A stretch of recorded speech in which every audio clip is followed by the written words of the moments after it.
If you see over here, we have this great guy, which I love. I've been loving this a lot lately. What this is a bass cabinet head array that is made by TC Electronics. It works very good. It's configurable.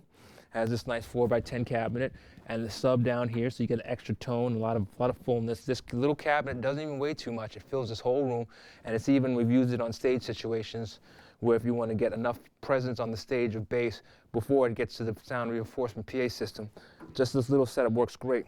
What I love about this head primarily is not only do you have all these tones and bells and whistles on the front, it has a tuner on it, you have 3 presets you can store.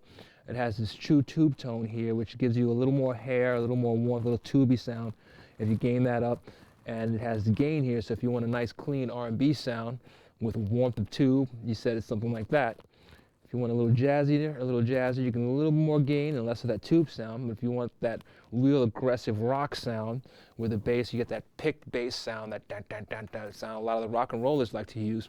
A lot of gain, a lot of tube tone, suck a little of that mid-range out, and you got that quite easily. And then you can store that.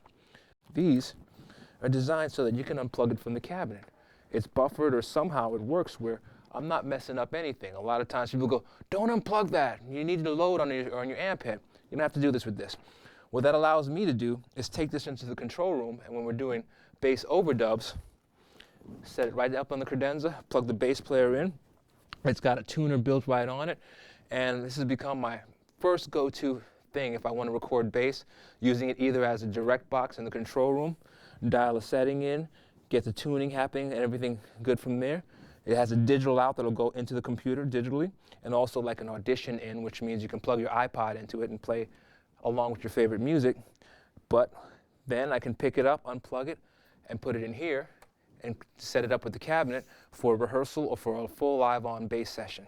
If I'm going to use the cabinet, I will say I do put it in this amp closet we have here. It's another separate floated room. So I can put it in here, get some mics going, turn it up real nice and loud where it's rumbly and cool, get all that stuff out of here. And then when I close this door, you get no bleed of that bass amp into any of the other instruments over here. It's something I like to do. That way you get a nice fat bass tone, you can turn it up, and that doesn't bleed into the drums, the guitars, or the pianos.